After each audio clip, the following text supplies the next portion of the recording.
사랑하는 새벽나라 친구들 반갑습니다. 여러분과 함께 말씀을 나눌 신대종 전도사입니다. 극단이란 단어는 맨 끝, 길이나 일의 진행이 끝까지 미쳐 더 나아갈 데가 없는 지경, 중용을 잃고 한쪽으로 크게 치우침이라는 뜻을 담고 있더라고요. 이 단어가 아마 오늘 말씀에 나오는 사울을 잘 설명하고 있는 단어인 것 같습니다. 사울은 왜 극단을 향해 달려가야 했는지, 멈추지 못했는지, 계속해서 잘못된 방향으로 가고자 했는지 오늘 말씀을 통해 함께 살펴보기 원합니다. 오늘 말씀의 제목은 극단을 막아라입니다. 오늘의 말씀은 사무엘상 14장 36절에서 52절입니다.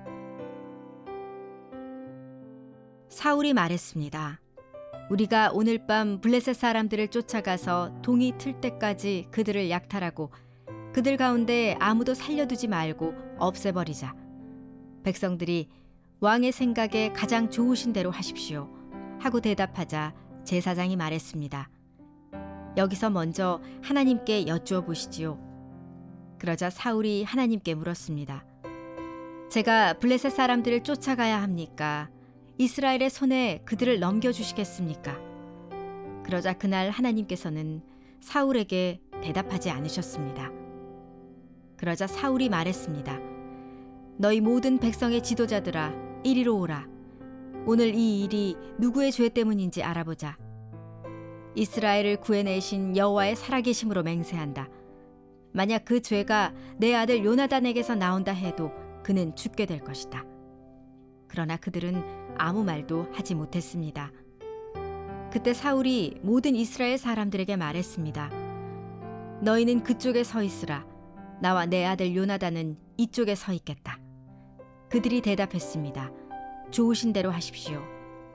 이에 사울이 이스라엘의 하나님 여호와께 아뢰었습니다. 진실을 알려주십시오.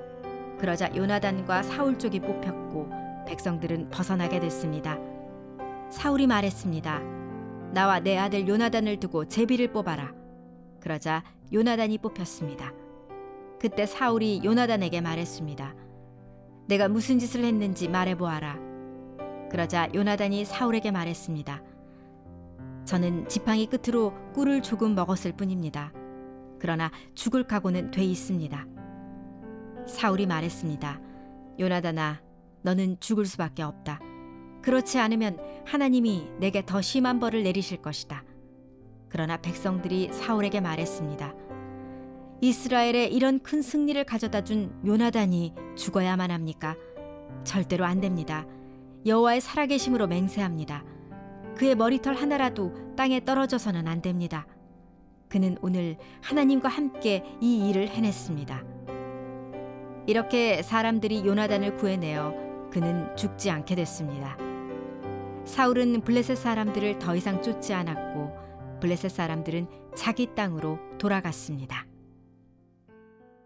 하나님께 응답을 구했지만 결국 자신의 뜻으로 하고 싶었던 사울의 마음을 엿볼 수 있습니다. 우리 함께 본문 말씀 36절, 37절을 보겠습니다. 사울이 말했습니다.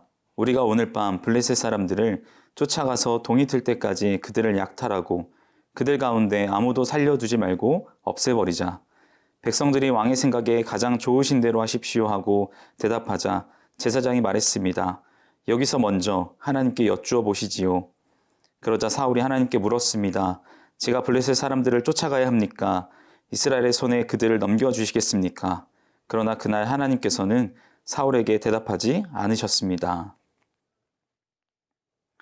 사울은 자기 때문에 힘든 하루를 보낸 군사들에게 밤에도 블레셋 사람을 추격하자고 말합니다. 어쩔 수 없이 왕의 생각에 동의합니다. 그런 하나님은 제사장 아이야를 통해 하나님의 뜻을 구할 것을 권면하죠.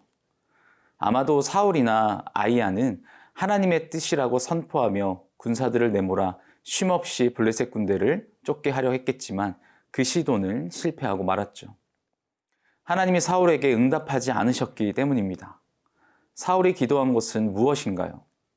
진정 하나님의 뜻을 구하는 기도인지 아니면 자신의 생각에 하나님이 들어줘야 하는 것인지 자신의 생각을 하나님의 뜻이라 포장을 해버렸습니다. 거기서 그치지 않고 사울은 자신의 생각대로 제대로 되지 않자 이 일에 책임 물을 사람을 선정합니다.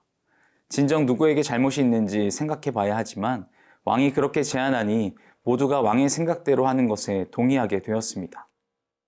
사울은 여호수아 시대에 아이성 전투에서 실패한 후 이스라엘을 괴롭게 한 자인 아간을 색출해낼 때 사용한 방법으로 잘못된 자를 찾으려고 합니다.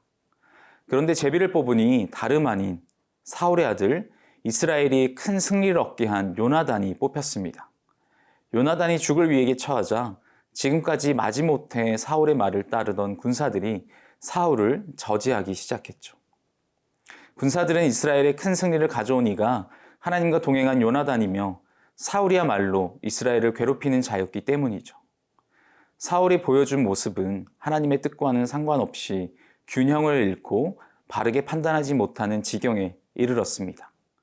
그에게 모든 행위는 하나님을 기쁘게 하는 행위도 아닐 뿐더러 모든 이스라엘 백성을 고통스럽기까지 하는 개인적 욕심을 위한 행동이기 때문입니다. 사랑하는 새벽나라 친구 여러분, 자신의 욕망과 자신의 뜻을 하나님의 뜻으로 포장하는 사울의 모습을 통해 우리는 하나님의 뜻을 어떻게 구하고 있는지 돌아보기 원합니다. 우리가 원하는 바를 하나님께 맞춰주기를 위함이 하나님의 뜻이 아니라 진정 하나님께서 우리에게 무엇을 원하시는지 구하는 삶이 되기를 소망합니다. 하나님의 기름 부음을 받은 사울 왕이었지만 그는 지금 완전히 균형을 잃고 무엇이 옳은 판단인지 분별할 수 없는 상황이 되었죠. 자신의 욕심과 자신의 위치를 지키기 위해 하나님을 이용하는 잘못된 모습을 기억하며 우리는 하나님을 우리의 도구로 사용하는 것이 아니라 우리가 하나님의 일하심 가운데 통로 역할을 감당하는 우리가 되기를 바랍니다.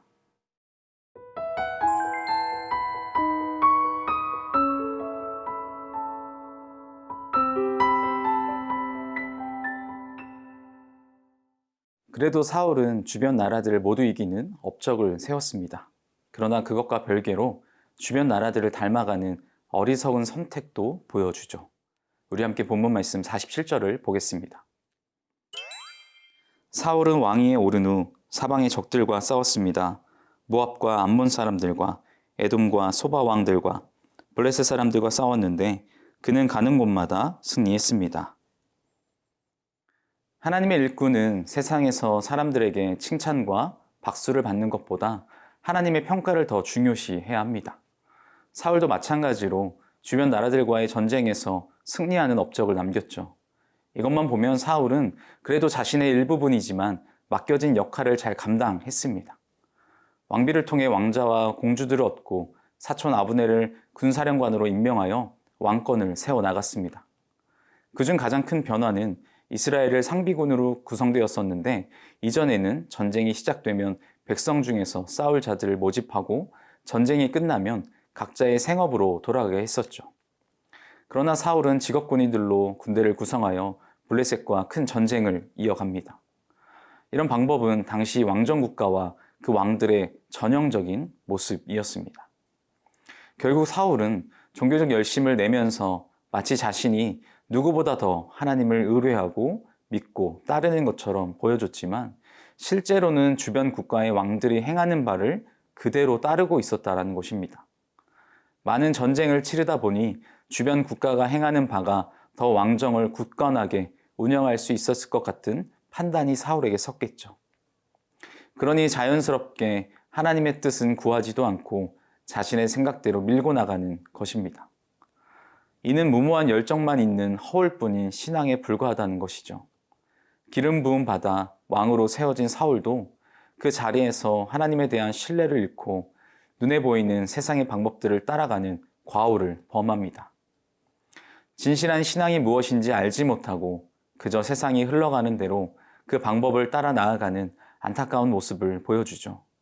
겉으로는 하나님만을 따르는 사람의 액션을 취하고는 뒤에서는 자신의 생각대로, 자신의 방법대로 세상의 방법을 더 의지해 국가를 운영하는 사울의 모습은 우리에게 진실한 신앙이 무엇인지 알지 못하면 결국 세상과 똑같아진다는 것을 알려주고 있습니다. 사랑하는 새벽나라 친구 여러분, 사울의 모습을 통해 우리에게 계속해서 말하고자 하는 것은 겉모습만의 신앙으로 끝나지 않기를 바라는 것입니다. 사람들의 눈을 의식하는 거짓된 신앙을 경고하고 있습니다. 우리는 세상을 의식하는 그리스도인입니까? 아니면 하나님 앞에 거룩하며 온전히 의지하는 그리스도인입니까? 우리의 삶을 돌이켜보고 우리 마음을 점검해야 합니다. 우리 마음에 하나님이 없고 우리 삶에 동행하시는 하나님을 의지하지 않는다면 우리의 삶은 사울이 그랬듯 세상과 똑같아질 것이기 때문입니다. 오늘 하루 살아계신 하나님을 의지하며 세상에서 두려움 없이 믿음으로 온전히 바로 서는 우리가 되기를 소망합니다. 사랑의 하나님, 우리의 생각과 모든 것을 주님 앞에 내려놓고 오직 하나님의 뜻을 구하며 하나님과 동행하는 거룩하고 구별된 인생이 되게 하여 주옵소서. 예수님의 이름으로 기도합니다. 아멘.